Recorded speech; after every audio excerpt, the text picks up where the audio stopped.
आप लोग दिलचस्पी लेने लगे, इसलिए मैंने बातें शुरू कर दी। चूंकि इस तरह की बातें लोग करते कम हैं जी। और करबला की बातें तो सुन रहे हैं लोग 10-15 साल, जब बचपन से आप सुन ही रहे हैं, हम भी आज लगातार 15-16 दिन से सुना ही रहे हैं जी। और मगर हम अल्हम्दुलिल्लाह बचपन बम्बई में मैंने 12 साल तक कि कभी मैंने हाय सकीना हाय सोगरा करके नहीं रोया। चूँकि हमको मालूम है कि जो लोग हाय सोगरा करके रोलाते हैं, सोगरा नाम की कोई बच्ची ही नहीं थी जो रोए, जो बीमार ही नहीं थी। सोगरा तो जवान हो चुकी थी, उनकी शादी इमाम हसन के बेटे हसन मुसन्ना से हो चुकी थी। वो अपने शौहर के घर में थी, वो न बीमार थी न वो बच्ची थी। ये सब शिया और राफिजियों की कहानी है, रोने रोलाने की कहानी है। वो सोगरा है ही नहीं तारीख में जिस सोगरा का नाम लिया जाता है, जिसकी चिट्ठी की बातें की जाती हैं, हाय बाबा की बातें, मरसिया की बातें की जाती है, वह सिरे से गलत है। उसका इस्लामी तारीख से कोई रिश्ता नाता नहीं है। इस तरह बेशुमार वाक़यात हैं जिसको लोगों ने अपने मन से गढ़ के बयान किया है। जैसे फिल्म लिखने वाला अपने मन से गढ़ के लिखता है, वो दर्दनाक स्टोरी लिखता है, फिल्म देखने वाले सारे लोग सुन के रोने लगते हैं और उस स्टोरी को पढ़ के रिवाइज करके एक्टर उस पर एक्टिंग करता है तो लोग देख देख करके रोने लगता है, गाना सुन करके रोने लगता है। एक गाना है वो शादी ब्याह के मौके पर जो लोग कैसेट बजाते हैं, उसको सुनने के बाद जिसका दिल थोड़ा सा कमजोर है, वो गाना को सुना, वो उस सुनने के बाद वह रोने लगता है। कोई लतीफ़ा सुना, लोग हंसने लगते हैं। तो लोगों का मजाज है कॉमेडी सुनना, हंसने लगना, या कोई ट्रेजेडी की बातें सुनना, अलमिया सुनना और रोने लगना। ये तो बंदों का नेचर है। उसी नेचर का फायदा उठाते हुए राफिजियों ने, शियाओं ने गढ़ गढ़ के बातें निकाल दी और उन बातों का करबला से कोई ताल्लुक नहीं है। ताल्लुक क्या है? वही जो बातें मैं कहने जा रहा हूँ, वही है करबला का पैगाम, वही है करबला का मैसेज। मैं तो अदना सा मौलवी हूँ। एक बहुत बड़े मुहद्दिस आजम पाकिस्तान का नाम सुना होगा, मुहद्दिस सरदार अहमद खां रहमतुल्लाह अलैह का।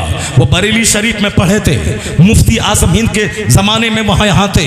पाकिस्तान का बंटवारा हुआ, वह हिंदुस्तान से पाकिस्तान चले गए। पाकिस्तान के सबसे बड़े मुहद्दिस, इतने बड़े वली थे कि एक पाकिस्तानी मुझको खाने काबा के पास बताया। नाम सुने हैं मोदी साहब पाकिस्तान का? मैंने कहा हाँ नाम सुना हूँ। कहा उनकी एक करामत बताऊँ? कहा मैंने बताओ। सामने खाने काबा है जहाँ सैयदा उम्मे हानी का घर था, जो अभी मताफ को तौसी किया है तो वो उसी तौसी में आ गया, वरना पहले वो तौसी में नहीं था। वहीं उसी जगह बैठते थे, सारे सुन्नी उलमा आते थे, बैठते थे, हम भी वहीं जाके बैठते थे। अब वहाँ वो बोला पाकिस्तानी मुहद्दिस आजम पाकिस्तान जिस मस्जिद में नमाज पढ़ाते थे, वो मकतब में बच्चों को पढ़ाते थे, मस्जिद ही में। बच्चा तो बच्चा होता है, खेलता कूदता था। मुतवल्ली आके बोला, हे मौलाना साहब, इमाम साहब, ये बच्चा दौड़ता है, अब इसको रोकिए। क्यों नहीं रोकते हैं? क्योंकि मुसलमानों का दिमाग में ही है कि मौलाना जो मदरसे में पढ़ाता है वह बिल्कुल ऐसा शरीफ बन के रहे बचपन से ही, ना लड़ाई करे, ना झगड़ा करे, ना घूमे, ना फिरे। स्कूल का बच्चा बस का शीशा तोड़े, वह दरख्त उखाड़ दे, दूसरों का घर तोड़ दे, सब चलेगा। मदरसे का बच्चा बेचारा देहात से चल के शहर में आता है पढ़ने के लिए, वो कहीं होटल देख रहा है, कहीं सड़क देख रहा है, कहीं मकान देख रहा है। लोग कहते अरे मौलाना साहब, बच्चा आपका सड़क पे घूम रहा है, वहाँ देख रहा है। यानी मौलाना साहब भी बाहर कहीं न जाए और मदरसे में पढ़ने वाला भी चुपचाप बिल्कुल शरीफ बनकर रहे, जैसे कि अभी ये आसमान से जमीन पे उतरा है। ये टेंडेंसी है, बच्चा बच्चा होता है। मैं कहता हूँ इमाम शाफी 9 साल की उम्र में आलिम बन गए थे, और जब बच्चों को दर्स दे रहे थे, एक चिड़िया आई खेलने लगी। इमाम शाफी ने पगड़ी खोला और चिड़िया पे फेंक दिया, दोनों चिड़िया पगड़ी में फंस गई। अब शागिर्द आपके पढ़ रहे थे, कहने लगे हुजूर ये क्या है? महाजा ये क्या है? कहा अस्सबीयु फस्सबी वलो कान इब्नु नबी। बच्चा तो बच्चा होता है, चाहे नबी का बेटा क्यों ना हो, बच्चा तो बच्चा होता है। इस तरह से बहुत सारी बातें हो सकती है, मगर आप सुनिए गौर से। हमको उसने कहा कि जब मुतवल्ली बोला कि आप मामूली मौलवी साहब है, इमाम साहब हैं, कहा मौलवी साहब बच्चा खेलता है, नहीं ताकीद करते हैं, नहीं डांटते हैं। कहा कल इसी टाइम में तुम आ जाना जब बच्चे पढ़ने आते हैं। मुतवल्ली आया, कहा कि देखो मेंबर की तरफ गौर से देखो। जब मेंबर की तरफ गौर से देखा, दंग रह गया कि मेंबर पे मुस्तफ़ा जाने रहमत तशरीफ फरमा है। बच्चे खेल रहे हैं, हुजूर मुस्कुरा रहे हैं। सुभान अल्लाह। मुतवल्ली दंग रह गया। मैं तो एक मामूली मौलवी समझा था, ये तो अपने वक्त का वली और कुतुब मालूम हुआ। लोग 80 साल दरूद शरीफ पढ़ते हैं तो मुस्तफ़ा का दीदार नहीं होता है। ये तो एक झटके में सरकार का दीदार करवा दिया। ये तो वली कामिल है। इतने बड़े मुहद्दिस आजम पाकिस्तान, जो बहुत बड़े मुहद्दिस, बहुत बड़े फकीह, बहुत बड़े आलिम, बहुत बड़े वली, उनसे किसी ने कहा, एक बार दावत दी मुहर्रम के जलसे में, कहा बाबा तकरीर कीजिए, जो मुस्तनद रिवायत है, जो गढ़ी हुई मौजू गलत वो नहीं, मुस्तनद रिवायत करबला के हवाले से बयान कीजिए। मुहद्दिस आजम पाकिस्तान मेंबर पे खड़े हुए, कहा सुनो, खुतबा पढ़ा, दरूद पढ़वाया, उसके बाद कहा मुस्तनद वाक़या सुनो। इमाम हुसैन मदीना से निकले, करबला पहुंचे और बड़ी बेदर्दी के साथ कत्ल कर दिए गए। वमा अलैना इल्लल बलाग, अस्सलामु अलैकुम, चल दिए। सिर्फ एक जुमला कहा, इमाम हुसैन मदीना से निकले, करबला पहुंचे और बड़ी बेदर्दी के साथ कत्ल कर दिए गए, शहीद कर दिए गए। यही है करबला की सच्ची कहानी। इतने बड़े वली कामिल, वमा अलैना इल्लल बलाग पढ़ा और चले गए। अब आप अंदाजा लगा सकते हैं, ये जो कहानी है कि वो दरख्त के नीचे एक लोग आई पानी भरने के लिए, वह दोनों बच्चा आया, वहाँ रात भर दौड़ता रहा, सुबह हुई तो वहीं वो बच्चा खड़ा था।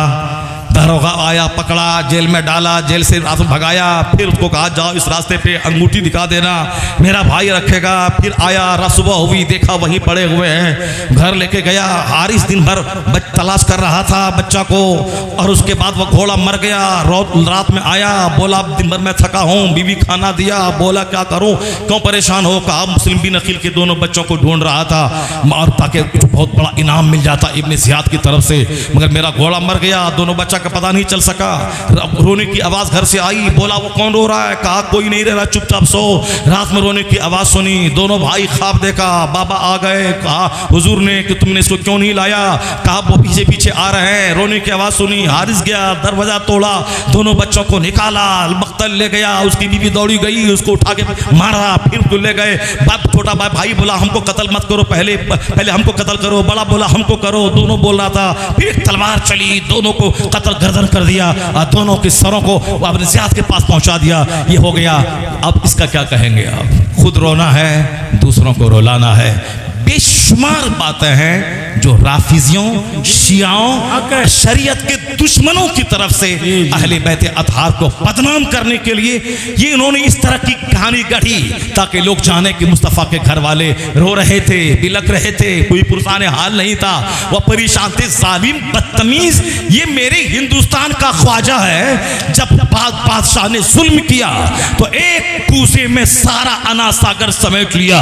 जब तक लोग तलब नहीं गए, जब तक माफी नहीं मांगी, उस वक्त तक नहीं छोड़ा। जब हुसैन का बेटा बरसहा बरस के बाद, कई सौ साल के बाद इतनी फजीलत रखता है, तो हुसैन आजम दरियाए फरात को अपने घर बुला लेते, घर के सारे लोग पानी पीते सैर होते। क्या सितम की कहानी, क्या प्यास की कहानी बोलता है, क्या रोता है, क्या रुलाता है। हुसैन आजम ने सब्र किया है, प्यास पे सब्र किया है, भूख पे सब्र किया है, लाशों के अंबार पे सब्र किया है, ना एक इंच पीछे हटा है, ना रोया है, ना लाशों को देख के घबराया है। लाश गिरती रही, हुसैन का हौसला पुख्ता होता रहा और कहता रहा जितना जुल्म करना है कर ले, मगर जालिम के लिए मेरे पास समर्थन नहीं है, मेरे पास हिमायत नहीं है, मेरे पास सपोर्ट नहीं है, मैं हाथ नहीं दूंगा। तेरे पास तलवार है, तलवार चला, अली अकबर ज़बह कर दे, अली असगर ज़बह कर दे, मुझे काट दे, तू तलवार चला, मगर मैं हाथ नहीं दूंगा। और दुनिया ने देख लिया, यजीद 22,000 तलवार चला के हुसैन का हाथ नहीं ले पाया। यजीद हार गया और सारी मुसीबतें उठा के हुसैन हाथ बचा के शहीद हो गया। हुसैन जीत गया, यजीद अपने मकसद में हार गया। वाह वाह वाह वाह, क्या बात है, जिंदाबाद। यही है करबला की मेन थीम, यही है करबला की मेन स्टोरी। हुसैन आजम ने सब्र की दास्तान लिखी है, हुसैन आजम ने बहादुरी की दास्तान लिखी है। मैं बताऊंगा कि हुसैन की कब्र से आज क्या आवाज़ आ रही है, वो मैं बताऊंगा, मगर पहले मैं उस तमहीद को मुकम्मल कर दूं जो मैंने 2 आयत पढ़ी थी, वो दोनों आयत को मैं मुकम्मल कर दूं। उसके बाद फिर मैं हुसैन आजम की कब्र से आज आवाज़ क्या आती है उसको मैं बताता हूँ। वो हाय हुसैना, हाय सुगरा, ये मातम, ये करबला, ये ढोलक, ये तमाशा तमाशा, ये किसने किसने मुसलमान इस्लाम को बदनाम करने के लिए दिया? नमाज नहीं, रोजा नहीं, हज नहीं, ज़कात नहीं, तिलावत नहीं, इबादत नहीं, ये ढोल लेके चला है, मरसिया मातम लेके चला है। इस्लाम मातम का मजहब है, इस्लाम मरसिया का मजहब है। कौन बताया तुमको? क्योंकि रिवायतें कुछ ऐसी होती हैं, लोग उस पर अमल करते करते उसके आदी हो जाते हैं, और जब उनको सच बताया जाता है तो लोगों से बर्दाश्त नहीं होता, इसलिए वो हक बोलने वालों के खिलाफ बरसरे पैकार हो जाते हैं। कोई हाय सकीना की कहानी नहीं होगी, कोई हाय सोहरा की कहानी नहीं होगी, कहानी होगी कुरान की, कहानी होगी हदीस की, कहानी होगी हुसैन आजम की सीरत की। हुसैन आजम ने अपनी जिंदगी में 25 हज पैदल किया। इतना बड़ा हाजी कोई दुनिया में होगा जो 25 हज पैदल किया हो? उनके इस तकवा को क्यों नहीं बयान किया जाता? उनकी इस परहेजगारी को क्यों नहीं बयान किया जाता? बगैर दाने के, बगैर पानी के, बगैर प्यास के करबला में आए, सकीना आई, ऊंट के पाँव में लिपट गई। कौन बोला? तुम वहां जाके देखा था? वह सकीना वहां ऊंट के पाँव से लिपट गई। ये राफिजी, ये शिया, इन हुसैन आजम को कत्ल करने वाला आज अपने जुर्म पे पर्दा डालने के लिए सीना को भी मातम करने वाला असल जिम्मेदार यही है, जिसने इमाम हुसैन का साथ नहीं दिया, जिसने 150 से ज्यादा खुतूत लिख के बुलाया और तलवार को देख के डर गया।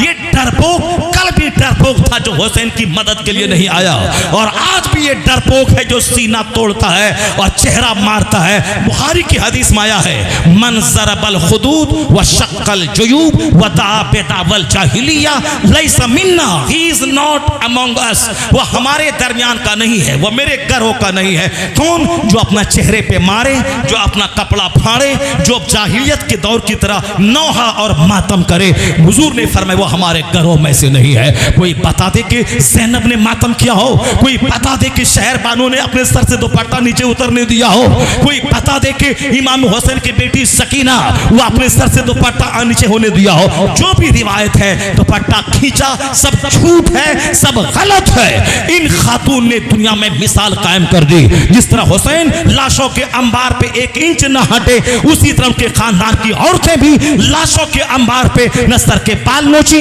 न दुपट्टा नीचे गिरने दिया, न अपने आप को बेपर्दा किया, न नौहा किया, न मातम किया। सब्र की तस्वीर बने रहे। मर्दों ने भी सब्र किया, औरतों ने भी सब्र किया। इन्नल्लाह मअस साबिरीन, इन सब्र करने वालों के साथ अल्लाह है, रसूलुल्लाह है। नारे तकबीर।